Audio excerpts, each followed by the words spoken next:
اعوذ باللہ من الشیطان الرجیم بسم اللہ الرحمن الرحیم۔ خواتین و حضرات السلام علیکم ورحمۃ اللہ وبرکاتہ و مغفرتہ۔ پروگرام احکام شریعت اور فقہ حنفی سے متعلقہ مسائل کے ساتھ حاضر ہیں۔ جہاں جہاں اگر روز رمضان ہو چکا ہے ان سب کو بہت مبارکباد،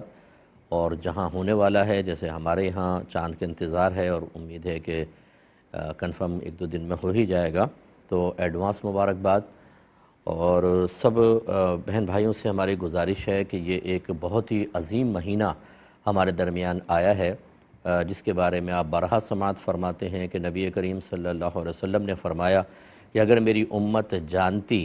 کہ رمضان میں کیا ہے تو وہ تمنا کرتی کہ پورا سال ہی رمضان ہوتا۔ اور جیسے کہ نبی کریم صلی اللہ علیہ وسلم نے مزید فرمایا کہ اس ماہ میں نفل کا ثواب فرض کے برابر اور ایک فرض کا ثواب 70 فرائض کے برابر ہو جاتا ہے۔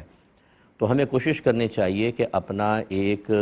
جدول بنائیں، اسکیجول بنائیں اور اس کے مطابق پورے مہینے کو گزاریں۔ ابتدا میں بہت جوش ہوتا ہے، بچوں میں بھی ہوتا ہے، مردوں میں بھی، مسجدیں بھر جاتی ہیں، گھر میں بھی بڑے اہتمام ہوتے ہیں، لیکن پھر 10 روز 12 15 کے بعد بالکل ہم ڈاؤن، اور آخری عشرے کے اندر تو بہت ہی کم اور خطرناک صورتحال ہوتی ہے، اور خصوصاً 27ویں کے بعد تو ایسا محسوس ہوتا ہے جیسے شاید رمضان چلا گیا ہے۔ ایسا نہیں ہونا چاہیے، اس کی ایک ایک ساعت بڑی برکت والی ہے۔ کوشش کریں کہ ترجمہ قرآن پڑھیں اور تفسیر پڑھیں، اس ماہ میں ضرور ایسا کریں۔ حدیث کے قریب آئیں، حدیث کی شرح اور اس کا ترجمہ پڑھیں۔ یہ دونوں چیزیں اگر آپ چاہیں تو یہ کیو ٹی وی پہ میں نے ریکارڈ کروائی ہوئی ہیں، یہ آپ کو یوٹیوب کے اوپر مل جائیں گی۔ تفسیر قرآن، تدبر قرآن ہے، اس کو آپ سنیں، اور درس بخاری میرا ہے وہ بھی ہے، اس کو سنیں۔ اور جیسے یہ احکام شریعت ہے، مسائل کے پروگرام آپ ضرور سنیں، تو اس میں بڑا فائدہ ہوتا ہے۔ پھر تراویح لازم ادا کریں کیونکہ یہ سنت مؤکدہ ہے۔ ہر مسلمان مرد اور عورت پر رمضان کی تمام راتوں میں 20 رکعت تراویح پڑھنا سنت مؤکدہ ہوتا ہے۔ اس سے کئی باتیں پتہ چلیں کہ یہ صرف مردوں کی نماز نہیں ہے، یہ عورتوں پہ بھی لازم ہے۔ دوسرا، یہ رمضان کی تمام راتوں میں پڑھنی ہے، لہذا اگر آپ نے 10 روزہ تراویح پڑھ لی، 15 روزہ پڑھ لی تو یہ باقی دنوں میں معاف نہیں ہو جاتی۔ اور پھر یہ سنت مؤکدہ ہے۔ سنت مؤکدہ اس عبادت کو کہتے ہیں کہ جس کو ایک دو بار چھوڑا تو آپ گناہگار ہوں گے، اور ایک دو بار چھوڑا تو برا کیا اور چھوڑنے کی عادت بنائیں گے تو گناہگار ہوں گے، اور اس کا ارتکاب، اس کا کرنا باعث ثواب ہوتا ہے۔ ہاں، اسے جماعت سے ادا کرنا سنت مؤکدہ علی الکفایہ ہے، یعنی اگر محلے میں سے چند لوگوں نے بھی جماعت قائم کر لی تو باقی بری الذمہ ہوتے ہیں، وہ نہیں بھی آئیں تو گناہگار نہیں ہیں۔ لیکن یہ کوئی ترغیبی کلام نہیں ہے، صرف شرعی حکم کا بیان مقصود ہے، لہذا مسجد میں آئیں اور تراویح باقاعدہ ادا کریں۔ تراویح کے اندر ایک قرآن ختم کرنا یہ بھی سنت ہوتا ہے، یعنی جہاں امام باقاعدہ مقرر ہے، مقتدی ہیں، تو ایک قرآن ختم ہونا چاہیے۔ سننا پورا قرآن یہ سنت نہیں ہے، قرآن کا بیان کرنا، پورا قرآن سنانا یہ سنت کریمہ ہے۔ لہٰذا اگر فرض کر لیں کہ کسی نے کچھ تراویح ایک مسجد میں پڑھی، کچھ میں ایک، اور بیچ میں کوئی گیپ وغیرہ پڑ گیا، تو اس سے کوئی مسئلہ نہیں ہے، کوئی ایسا نہیں ہے کہ وہ گناہگار ہوگا یا اس سے کوئی سنت مؤکدہ چھوٹ گئی تو برا کیا۔ اس کے علاوہ جب خدا نخواستہ کبھی یہ تراویح نکل جائے تو اس کی قضا نہیں ہوتی، یاد رکھیں۔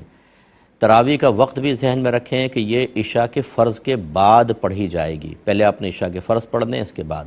اگر آپ نے عشاء کے فرض نہیں پڑھے، جیسے بعض بھائی لیٹ پہنچتے ہیں، تراویح کی جماعت کھڑی ہو گئی، تو انہیں چاہیے کہ پہلے علیحدہ کم از کم فرض پڑھیں، پھر وہ تراویح کے اندر شامل ہوں۔ اور اگر ایسا نہیں کیا، ڈائریکٹ تراویح میں شامل ہو گئے، تو یہ تراویح نہیں ہوگی، یہ نفل نماز ہو جائے گی، ٹھیک ہے نا، اور تراویح دوبارہ پڑھنی پڑے گی۔ اس لیے اگر فرض نہیں پڑھے ہیں تو پہلے فرض پڑھ کے پھر شامل جماعت تراویح ہوں۔ اور اس کے بعد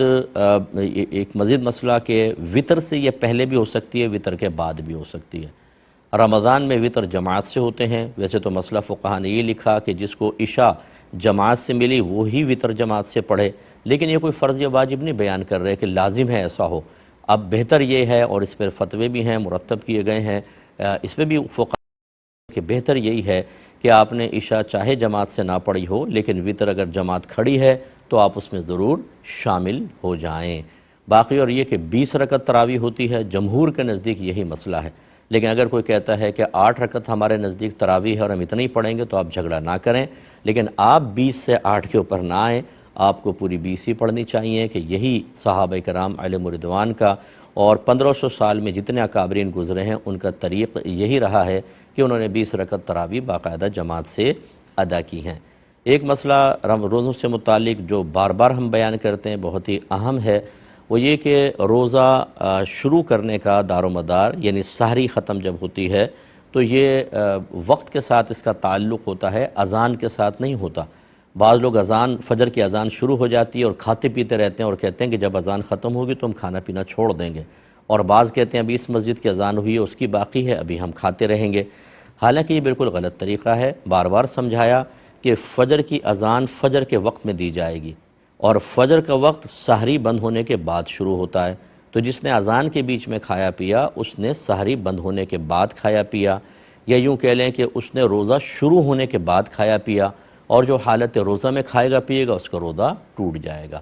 نبی کریم صلی اللہ علیہ وسلم کے دور میں 2 اذانیں ہوتی تھیں، ایک بلال رضی اللہ تعالیٰ عنہ اذان دیتے تھے، یہ تہجد کی اذان تھی، اور پھر حضرت عبداللہ بن ام مکتوم رضی اللہ تعالیٰ عنہ نابینا صحابی تھے، یہ فجر کی اذان دیتے تھے، اور چونکہ ان کو تو وقت نہیں پتہ چلتا تھا تو دیگر صحابہ بتاتے تھے فجر کا وقت ہو گیا آپ اذان دے دیں۔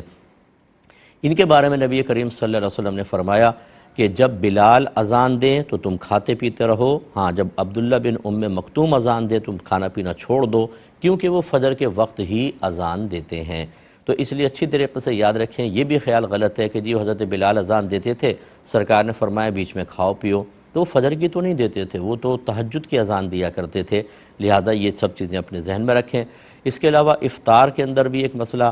کہ ہم بعض اوقات پہلے وہ چونکہ ٹی وی پہ چل رہا ہوتا ہے روزہ کھولنے کی دعا، ہم پہلے دعا پڑھتے ہیں پھر کھاتے ہیں،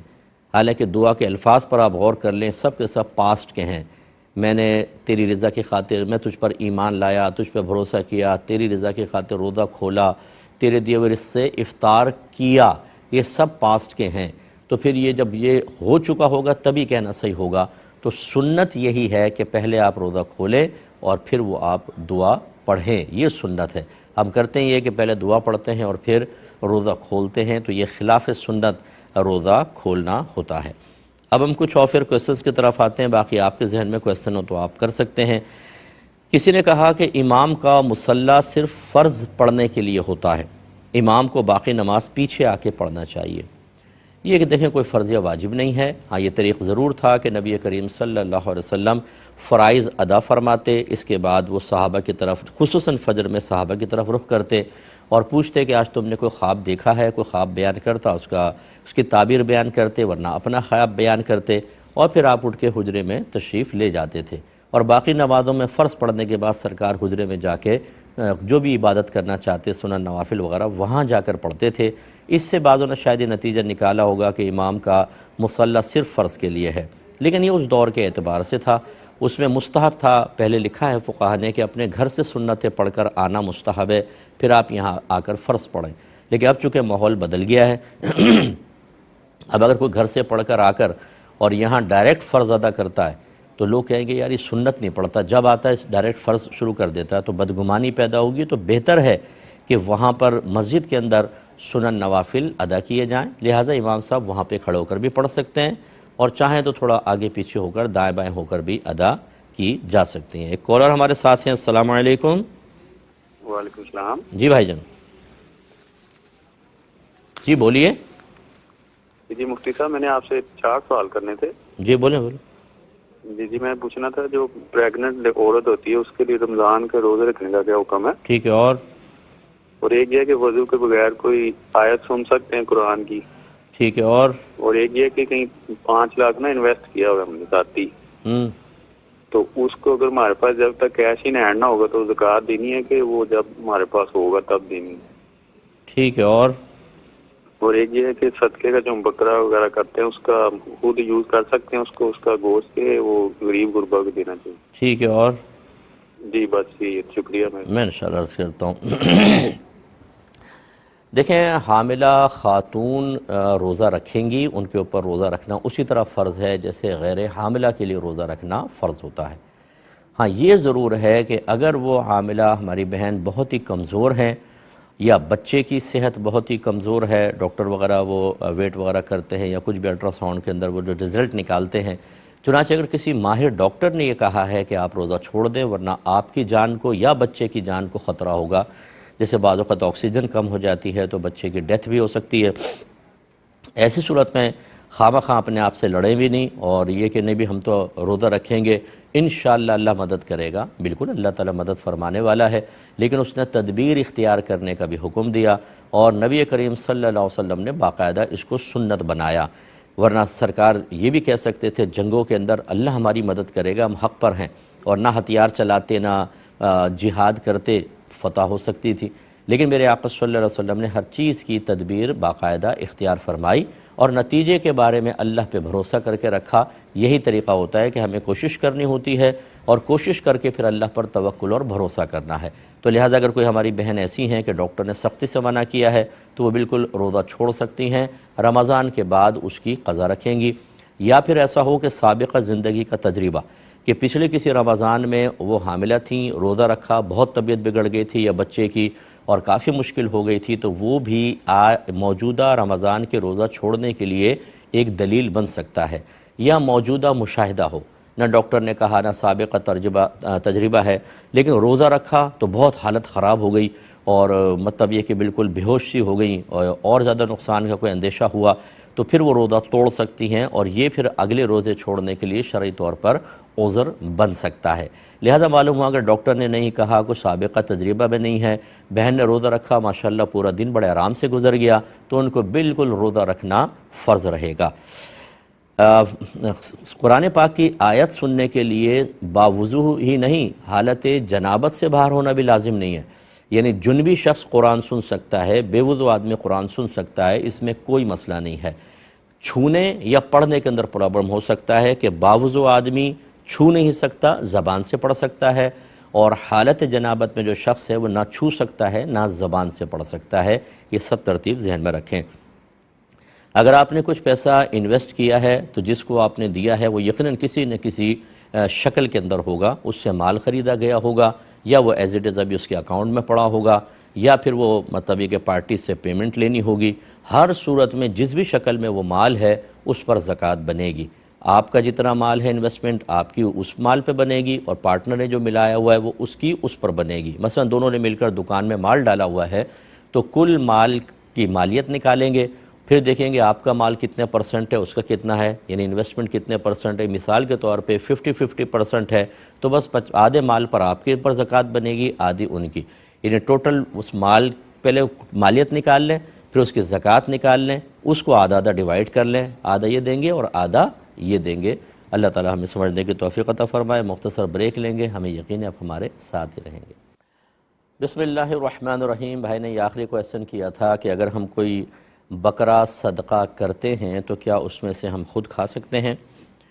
دیکھیں جب صدقہ کیا جائے نا تو اس کا مطلب ہوتا ہے آپ اللہ تبارک و تعالیٰ کے راہ میں دے رہے ہیں تو لہٰذا اس میں سے خود نہیں کھانا چاہیے، وہ پھر غریبوں کے اندر تقسیم کر دینا چاہیے۔ ہاں ایک ہوتا ہے کہ آپ نے ویسے ہی گفٹ کیا کسی کو کوئی جانور اور اس نے پکا لیا، تو تحفے کے اندر بھی صدقے کا پہلو ہوتا ہے کہ صدقے کا مطلب ہوتا ہے ثواب کی نیت سے اللہ تعالیٰ کی بارگاہ میں کچھ خرچ کرنا، تو اس تحفے میں سے آپ لے سکتے ہیں، لیکن جو ایک ہم خالصتاً اللہ کے لیے کہتے ہیں کہ اللہ تعالیٰ تیرے لیے میں صدقہ کر رہا ہوں، غریبوں میں تقسیم کر رہا ہوں، تو اس سے اپنا حصہ بالکل نکال لینا چاہیے اور تمام تر تقسیم ہی کرنا چاہیے۔ ایک بھائی نے پوچھا تھا کہ کسی نے کہا کہ ہمارے یہاں پر علاقوں میں غیر مسلمین کی طرح نام رکھنے کا رواج ہے، یہ پڑوسی ملک سے آیا تھا کویسچن، اور وہ کہتے ہیں کہ جی 100 سال پہلے بھی ایسے ہی رائج تھا کہ اسی طرح کے مکس سے نام ہوتے تھے، یہ تو بعد میں نام علیحدہ ہونا شروع ہوئے۔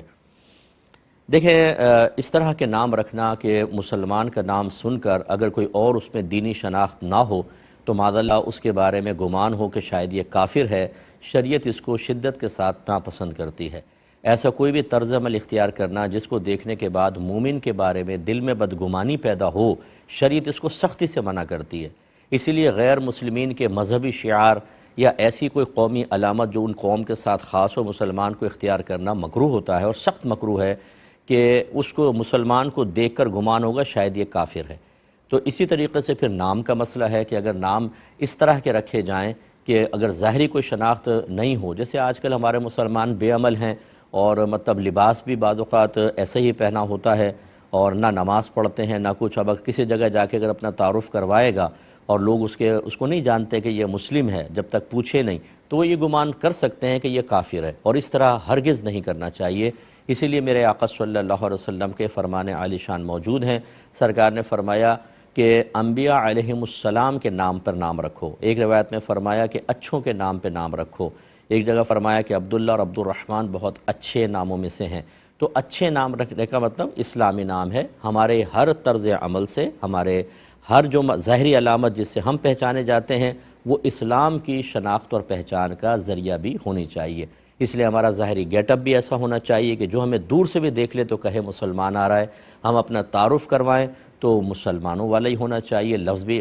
مطلب نام بھی ایسے ہونے چاہیے کہ اس سے یہ گمان نہ ہو کہ خدا نخواستہ یہ کوئی غیر مسلم ہے بلکہ مسلمان، اور پھر وہ شعار اسلامی ہمیں اختیار کرنا، مسجد میں آنا، باقاعدہ نماز پڑھنا، اس کے علاوہ اور دیگر امور جو دور سے دیکھنے میں مسلمانوں کی ظاہری علامت بنتے ہوں ان کو اختیار کر کے رکھنا، یہ بہت اچھی چیز ہے اور یہی صحابہ کرام کا طریق رہا ہے۔ لہٰذا اس طرح اگر 100 سال پہلے ایسی ہوتا تھا تو کیا مطلب ہے کہ 100 سال پہلے اگر خدا نخواستہ شرک اور کفر ہوتا تھا تو وہ ہم کریں گے؟ 1500 سال پہلے کو دیکھ لے کہ میرے آقا صلی اللہ علیہ وسلم نے کیا ارشاد فرمایا۔ یہ کہتے ہیں کہ چلے پہلے کال لیتے ہیں۔ السلام علیکم۔ وعلیکم السلام ورحمۃ اللہ وبرکاتہ۔ جی بہن۔ جی میرا کوشچن یہ ہے کہ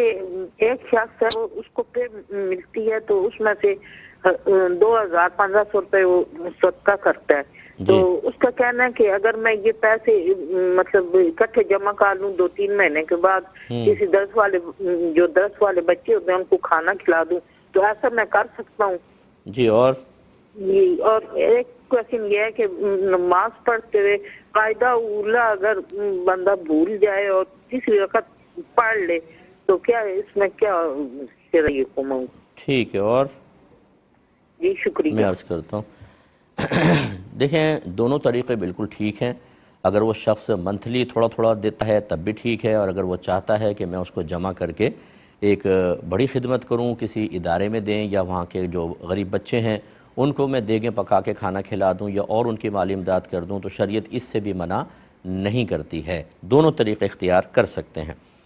ایک یہ کہ اگر نماز میں قاعدہ اولا نکل جائے، اگر یہ فرض ہے اور قاعدہ اولا نکل گیا تو بس پھر آپ آگے کنٹینیو رکھیں اور آپ کو آخر میں سجدہ سہو کرنا ہوگا، اور اگر یہ سنن یا نوافل ہیں تو اس کا ہر قاعدہ اخیرہ ہی ہوتا ہے۔ سمجھ لیجئے اگر آپ 4 پڑھ رہی ہیں اور 2 کے بعد آپ تیسری تک پہنچ گئیں تو بہتر ہے کہ واپس آ جائیں اور اس کو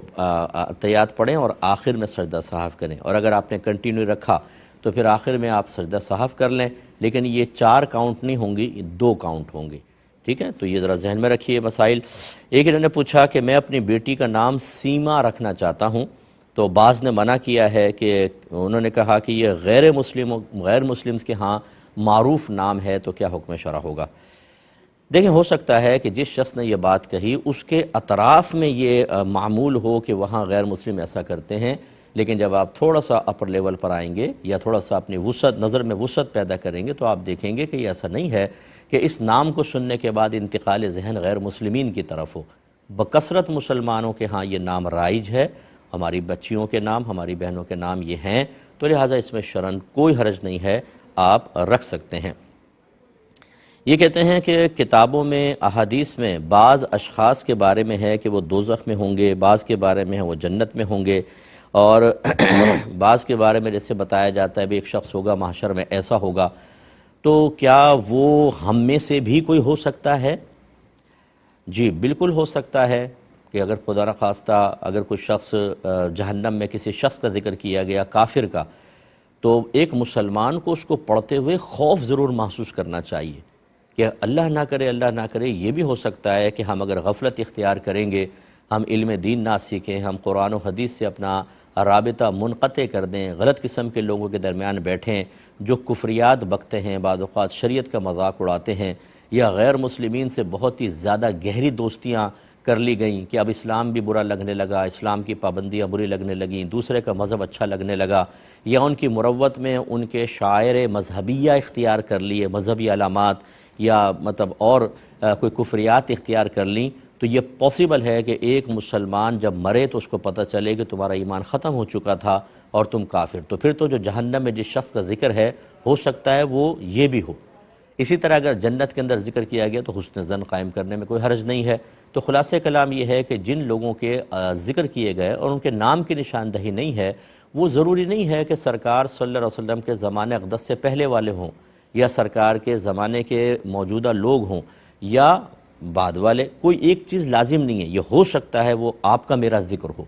ٹھیک ہے نا، یہ بھی پاسبل ہے۔ تو بالکل اچھی چیز ہو تو حسن ظن قائم کر کے اللہ کا شکر ادا کر کے ایمان پہ استقامت کی دعا کرنی چاہیے۔ اگر کوئی حدیث میں کسی کے بارے میں برا انجام بیان ہو رہا ہے تو خوف زدہ ہو جانا چاہیے۔ جیسے معراج میں سرکار نے بیان فرمایا، ایک شخص لیٹا ہوا تھا، ایک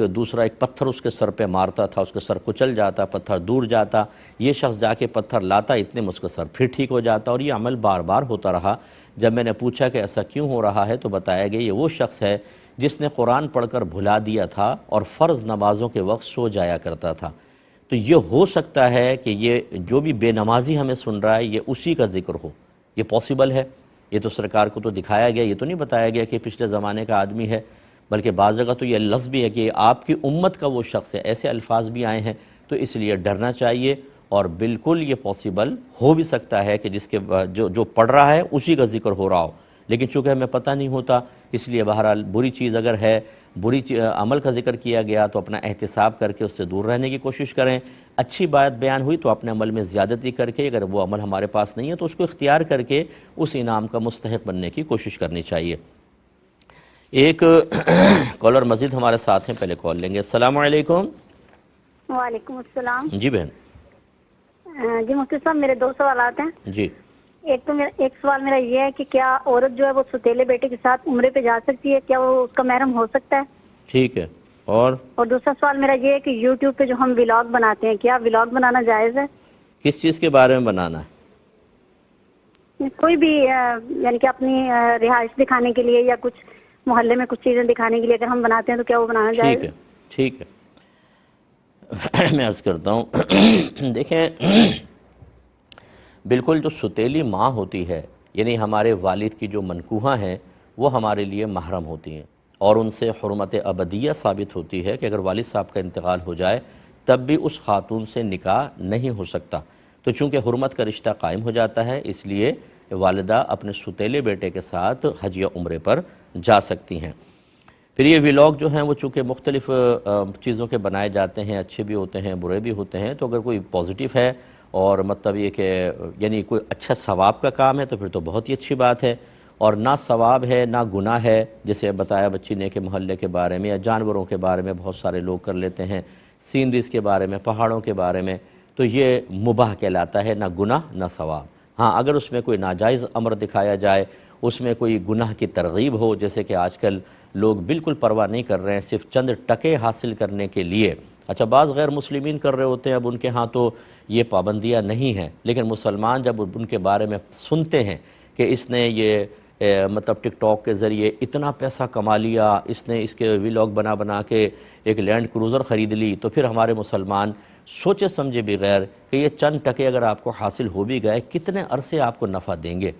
جتنا یہ اس طرح کی مشتبہ اور ناجائز چیزوں کے ساتھ آپ مال کماتے ہیں، وہ اپنے ساتھ آفات، بلیات، اللہ تبارک و تعالیٰ کی رحمت سے دوری بھی لے کر آئے گا۔ یہ دیکھ لیجئے گا آپ، بیماریاں، پریشانیاں،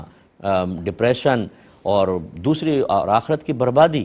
تو ابھی آپ دیکھ لیں کہ ہمارے مسلمان بعض اوقات تو ایک والد ہے وہ اپنی بیٹی کے ساتھ ناچ رہا ہے، بیوی اور شوہر ناچ رہے ہیں، مائیں ناچ رہی ہیں، بوڑھے شخص ناچ کر چاہتے ہیں کہ کچھ ارننگ ہو جائیں، اور اسی طرح بچیوں کو اس کام پر لگا دیا گیا کہ اپنے جسم کی نمائش کے ذریعے آپ جتنا کما سکتی ہیں کمائیں۔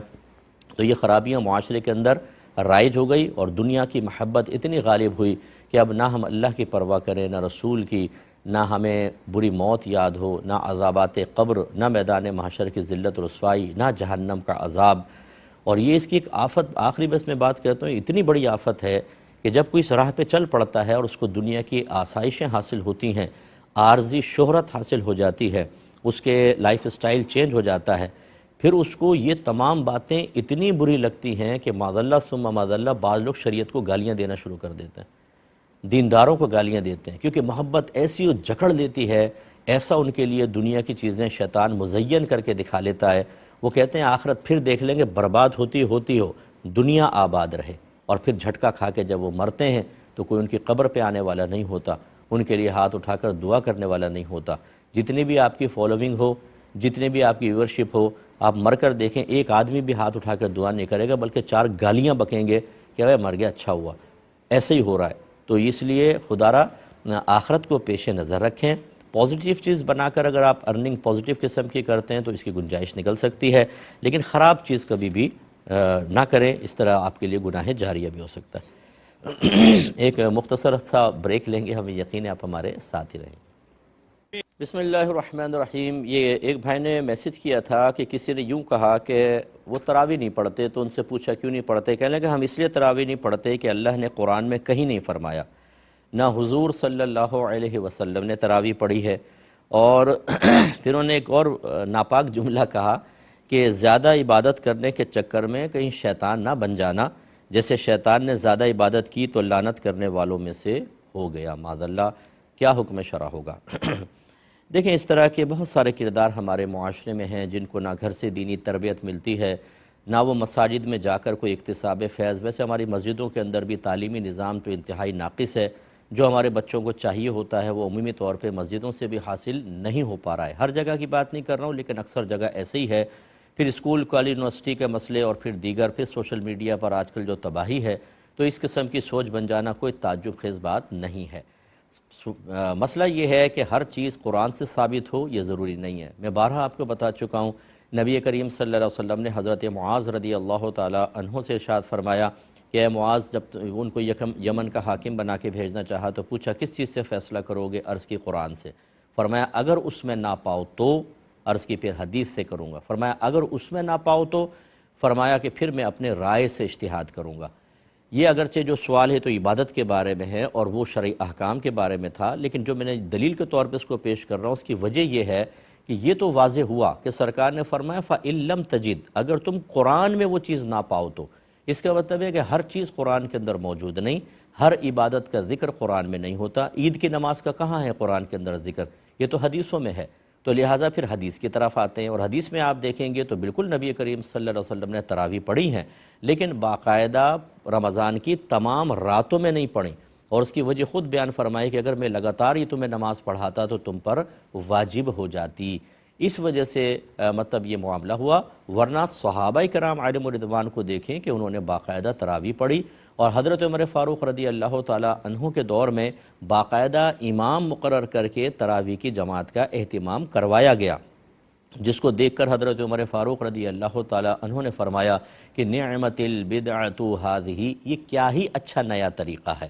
تو یہ نیا طریقہ رائج، اس کا مطلب ہے کہ صحابہ کرام علیہم رضوان کا طرز عمل وہ چونکہ نبی کریم صلی اللہ علیہ وسلم سے دیکھ کر کرتے تھے، تو اس کا مطلب ہے کہ انہوں نے نبی کریم کو دیکھا، اس سے نتیجہ نکالا، ایک چیز کو باقاعدہ اختیار کیا، تو ہم بھی اس کو اختیار کر رہے ہیں۔ لہٰذا تراویح کا ثبوت تو ہے، اور پھر 1500 سال میں جتنی بھی بڑی بڑی حدیثوں کی کتابیں آپ دیکھ لیں، ان کے اندر کتاب التراویح کے نام سے باقاعدہ عنوانات قائم ہیں، پھر ہمارے اکابرین پڑھتے چلے آئے ہیں۔ اتنی چیزوں کے ثبوت موجود ہونے کے باوجود یہ کہنا کہ جی قرآن میں تو کہیں نہیں ہے، تو قرآن میں تو تمہارا ذکر بھی نہیں ہے، تو اس کا مطلب تمہارے وجود کا بھی انکار کر دیا جائے، تو یہ اس طرح کے جڑ ہوشیار لوگوں سے دور رہیں۔ اور پھر حضور نے نہیں پڑھی، وہ میں نے بتا دیا کہ بالکل سرکار نے پڑھی، اور صحابہ کرام ہر اس چیز کو اختیار کرتے تھے جو وہ نبی کریم صلی اللہ علیہ وسلم کو دیکھتے تھے۔ ورنہ مجھے یہ بتائیں کہ کیا صحابہ کرام اپنے پاس سے عبادات ایجاد کرنے کے اہل تھے؟ کیا ان کو اجازت تھی کہ نبی کریم نے کوئی عبادت نہیں کی تم ایجاد کر کے اور امت کے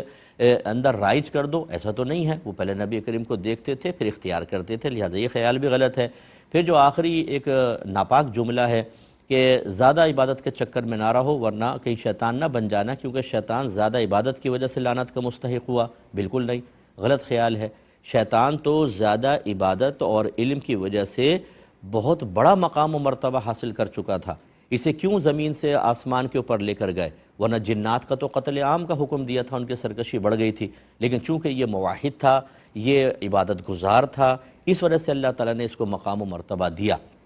اس کے راندہ درگاہ ہونے کا سبب اس کی کثرت عبادات نہیں تھی، بلکہ اللہ تبارک و تعالیٰ کے حکم کی نافرمانی، ایک نبی کی تعظیم نہ کرنا، علم کی توہین کرنا، یہ چیز سبب تھی۔ اور یہ صاحب جو ہیں یہ انہی تمام کاموں کے اندر مشغول ہیں، لہٰذا یہ استدلال بھی بالکل غلط ہے۔ زیادہ عبادت سے تو شیطان لعنت کا مستحق نہیں ہوا تھا، اس لیے اس قسم کے لوگوں کے ساتھ ہرگز نہ بیٹھیں۔ ویسے میری ہمدردی ان کے ساتھ ہے، میں مطلب یہ نہیں ہے کہ ہم ان کو دھتکار دیں گے، کوشش کریں گے کہ ان کے ذہن سے بھی یہ غلط خیالات نکلیں، یہ توبہ کریں، نادم ہوں، اور جس طرح اس طرح کے جملے کہ شیطان کی مدد کی تھی اور لوگوں کو گمراہ کیا تھا، اب اس کے جسٹ اپوزٹ عمل کریں کہ شیطان کے دشمن بن جائیں اور لوگوں کو زیادہ سے زیادہ دین کی طرف مائل کریں تاکہ ان کے لیے آخرت میں بہتری کا سامان ہو۔ یہ کہتے ہیں کہ آج کل لوگ اپنے بچوں کے نام ڈراموں کے کردار پر رکھ رہے ہیں، اس کے بارے میں کیا حکم شرع ہوگا؟ دیکھیں، ڈراموں کے اندر اگر کرداروں کے نام اچھے ہیں تو وہ تو کوئی منع نہیں ہوتا۔ اصل تو تعلیم ہماری یہی ہے کہ اسلامی نام رکھے جائیں۔ جب ہم اسلامی کا لفظ کہتے ہیں تو مراد یہ ہے کہ اکابرین کے نام پر، ورنہ بہت سارے ایسے ہوتے ہیں جو مسلمانوں میں نام رائج ہیں لیکن اکابرین میں سے کسی کا ویسا نام نہیں تھا، ہم اس کو غیر اسلامی نہیں کہہ سکتے، لیکن اسلام کی طرف جب ہم منسوب کرتے ہیں تو مراد ہماری یہ ہوتی ہے کہ ہمارے بزرگوں کے ناموں میں سے کوئی نام ہو۔ تو اس لیے اگر ڈراموں کے کردار کے نام ایسے ہی ہیں پھر تو ٹھیک ہے، اور اگر بالکل اوٹ پٹانگ قسم کے ہیں، نئے نئے انفرادی نام جن کے کوئی مفہوم بھی ٹھیک نہیں ہیں، یا کسی فرض کر لیں زبان کا لفظ ہے کہ اس میں مفہوم اچھا بنتا ہے لیکن پھر بھی ایک اسلامی تشخص جو ہمارا قائم ہے کہ ایک نام جو ہے وہ ہمارا تعلق ہمارے اکابرین سے ملا دیتا ہے۔ اگر آپ کسی کا نام فاطمہ رکھتے ہیں، میں نے اپنے پوتے کا نام محمد حسن رکھا تھا، اس کا انتقال ہو گیا تو محمد حسن نام رکھا تھا، اب اگر اس کو پکاریں محمد حسن، محمد سے بھی انتقال ذہن نبی کریم کی طرف، اور حسن حضرت امام حسن رضی اللہ تعالیٰ عنہ کی طرف ذہن جائے گا، تو اکابرین سے تعلق ہمارا قائم رہے گا۔ جب ہم یہ نئے نئے نام رکھ رہے ہیں نا، جتنے والدین مجھے سن رہے ہیں، ایک وقت آئے گا آپ کے گھر کے اندر ناموں سے بھی پتہ نہیں چلے گا کہ یہ غیر مسلمین کا گھر ہے کہ مسلمانوں کا، اور اس کا نتیجہ یہ نکلتا ہے کہ جب ہم اس طرح جدت پسند ہو جاتے ہیں تو آپ کی آنے والی تیسری اور چوتھی نسل دین سے مزید بیزار ہو کر، میں نہیں کہہ رہا ہوں کہ آپ بیزار ہیں معاذ اللہ، لیکن یہ ایک اثرات مرتب کرتے ہیں، اور پھر یوں ہوگا کہ دینی تمام پابندیوں، دینی شناخت اور علامت کو وہ ختم کرتے چلے جائیں گے، تو کوئی بعید نہیں کہ یہ لفظ میرا بالکل ٹھیک ہو جائے کہ پھر بیزاریت پیدا ہوگی، اور پھر آدمی بالکل اپنے اسلامی تشخص کو کھو دے گا، اور پھر ایک رزلٹ یہ نکلے گا جو بہت سے والدین رو رو کے مجھے بتا رہے ہیں کہ مفتی صاحب ہمارے بچے کہتے ہیں کہ مذہب کوئی ضروری نہیں ہے، تمام مذاہب ٹھیک ہیں، بس صحیح ہے، سب صحیح ہیں، ہم تو اس کے پاس بھی جائیں گے، ان کی عبادات بھی کریں گے، فلاں بھی۔ حالانکہ اللہ تعالیٰ فرماتا ہے ان الدین عند اللہ الاسلام، بے شک دین تو اللہ کے نزدیک فقط اسلام ہے، یعنی یہ اللہ کا پسندیدہ دین ہے، اسی پر قائم رہنا ہے، باقی تباہی تباہی ہے۔ اور ہم اپنے ہاتھوں سے خالی منفرد بننے کے لیے، تاکہ مہمان آ کے پوچھے اچھا یہ نام رکھا ہے بھائی، بڑا یونیک نام رکھا ہے، ہم اپنے قولر ٹھیک کرنا شروع کر دیتے ہیں، جیسے بہت بڑا کمال کیا ہے۔ نبی کی بات نہ ماننے میں کوئی مسئلہ نہیں ہے، اس میں کوئی ہمیں فخر محسوس نہیں ہوتا کہ نبی کی بات مان لیں، اس کو رد کرنے میں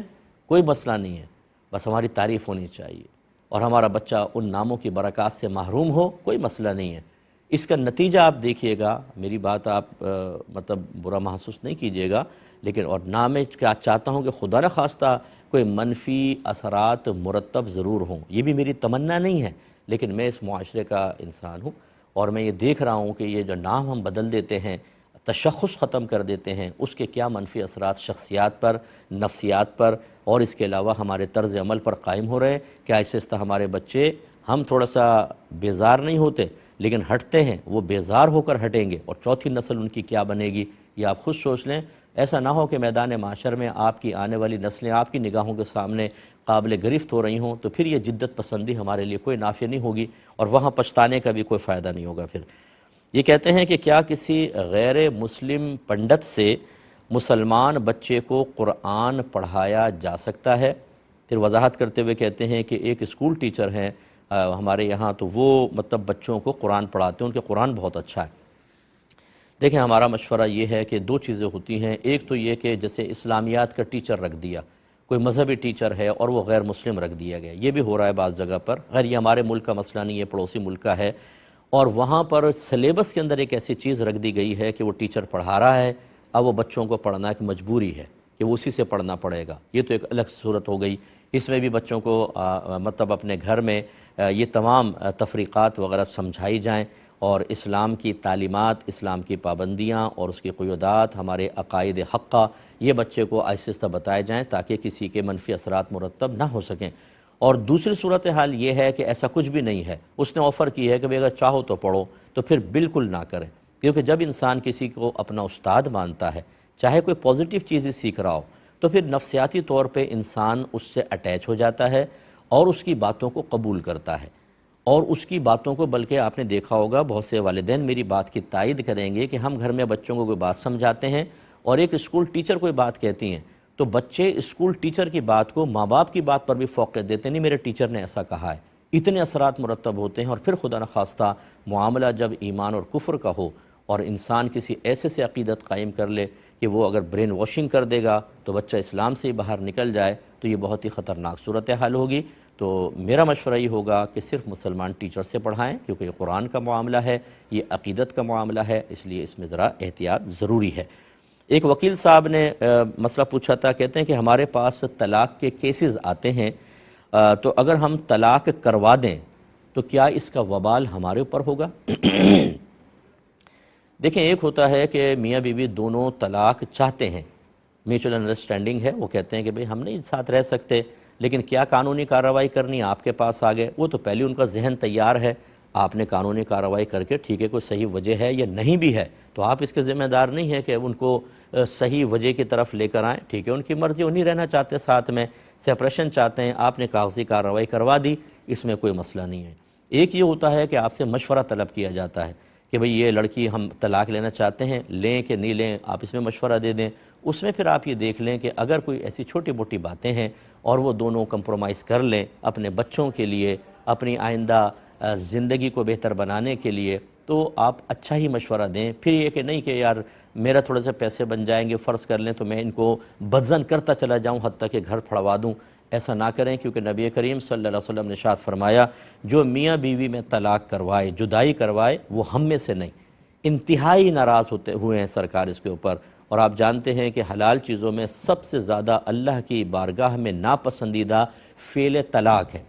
اس لیے پھر یہ نہیں کہ ترغیب دینی ہے اور کوشش کریں کمپرومائز، تو بس بہرحال ایک ہوتا ہے ان کا اپنی مرضی کے ساتھ کرنا، اور ایک ہوتا ہے آپ کا ترغیب دینا، ترغیب نہ دیں۔ ہاں تیسری بس صورتحال یہ ہے کہ واقعی وہ ساتھ رہیں گے تو اب قتل و غارت تک کی بات چلی جائے گی، اس میں آپ ایک اچھا مشورہ دے کر جدائی کا مشورہ بھی دے سکتے ہیں، کیونکہ یہ پازیٹیو وے کی طرف آپ لے کر جا رہے ہیں۔ اب اپنے میزبان کو، ہماری کیو ٹی وی کی پوری ٹیم کو اجازت مرحمت فرمائیں، آپ ہمارے لیے دعا کیجئے، ہم آپ کے لیے دعا گو ہیں کہ اللہ تبارک و تعالی آپ کو یہ پورا رمضان اور اس کی برکات دیکھنے سمیٹنے کی توفیق عطا فرمائیں، آمین۔ وآخر دعوانا ان الحمدللہ رب العالمین۔